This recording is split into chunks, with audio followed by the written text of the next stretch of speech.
How's it going, guys? Welcome back to the channel. Today we're going to be talking about how to gold the melee weapons, the easiest way you can do it, and this will apply to future melee weapons that they add to the game, whether they add a new Riot shield or any other knives or anything that you can't exactly shoot. So before we get into this, I have a playlist full of all of my other guides. So if you're watching this in the future, I should have guides for every weapon in the game. But right now we only have the launcher guide. So if you want to go ahead and watch that, you can click the link at the top right. But just like the launcher guide, this is going to be less structured in terms of like setups and everything, because each melee weapon you don't really have to do something different for compared to like ARs. There's different class setups for the weapons. There's different challenges for each weapon. This we're basically going to talk about maps and modes, your class setup, what you should have on it, and then the base challenges, and then tips for those challenges as we go on. Same with like leveling and stuff. So if you want to click around, go ahead and do so, but let's start with the modes and maps. And I leveled up my Riot shield in Invasion, but I felt that, after using it for a little while, it's better to use it in 6v6. So I switched over when I did the knife to do that in 6v6. So for me, it was just faster to go around killing people in 6v6 for the Riot shield and the knife. So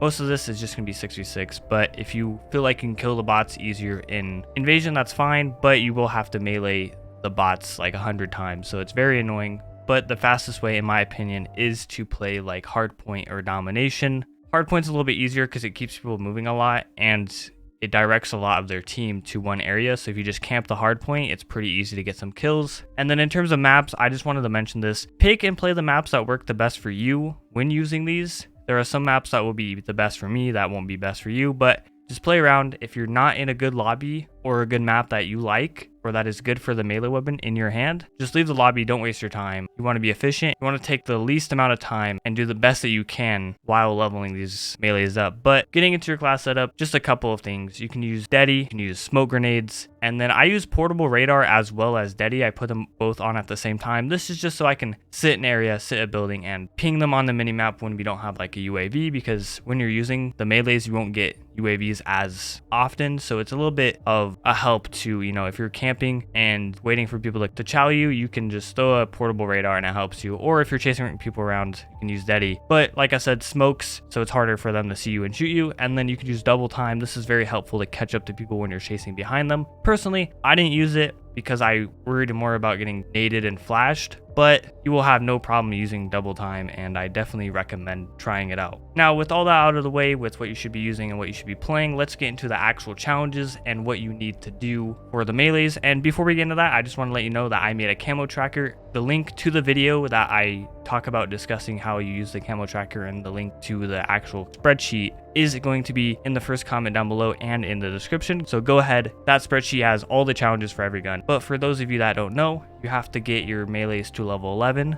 even though the max level for them are 15. The level you should be shooting for when going around with these weapons is 11. I also recommend doing the melees at the same time because you're going to be lowering your SBMM and getting easier lobbies as you go. So doing them back to back will make everything a lot easier for you, but you can go at your own pace. You can choose to do the Riot shield and then switch to a different gun, but I do recommend doing both of them at the same time or one after the other.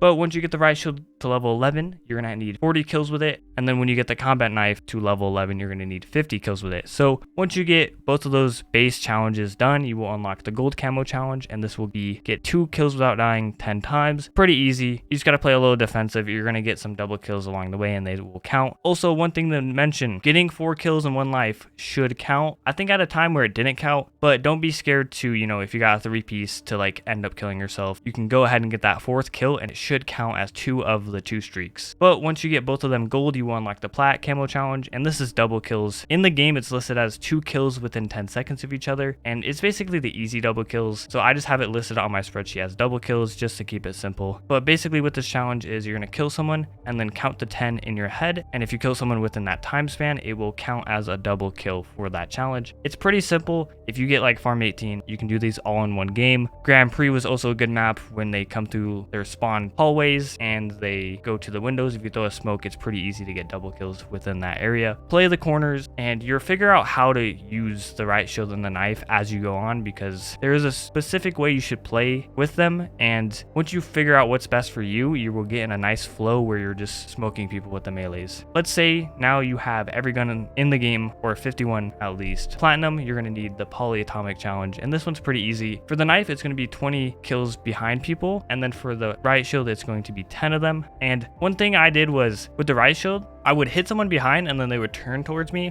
and I would hit them again and it would count, or if I hit them in the side, it would count. It was very weird. I don't know if this is going to happen for you, but I actually got 10 kills in my game with the riot shield and they all counted, even though I know for a fact all of them weren't from me killing them from behind. I don't know if it's because I hit them once from behind or what, but the riot shield was kind of bugged for me, or it was weird, and I got it pretty easy. But the knife, when I was killing people, I did have to be behind them. It's going to take you a little bit extra time to do these, but eventually you're going to get them done. They're pretty easy. And then boom, you'll have everything done for the melees, and it's pretty simple. It's one of the easiest classes in the game. Riot Shield's way easier to use in this game compared to any other game in COD history, especially for challenges. So if you're looking at what guns you kind of want to skip for doing Orion when they add DLC guns, I would definitely not skip these just because of how fast you're able to gold them. I had a friend who golded them in like an hour.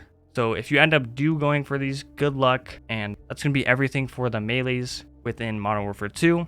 If you enjoyed this video and found it helpful, please leave a like and share it to your friends. Anyways, guys, don't forget to subscribe and stay tuned for more tips on the channel. But with that being said, good luck with your grind. Thanks for watching.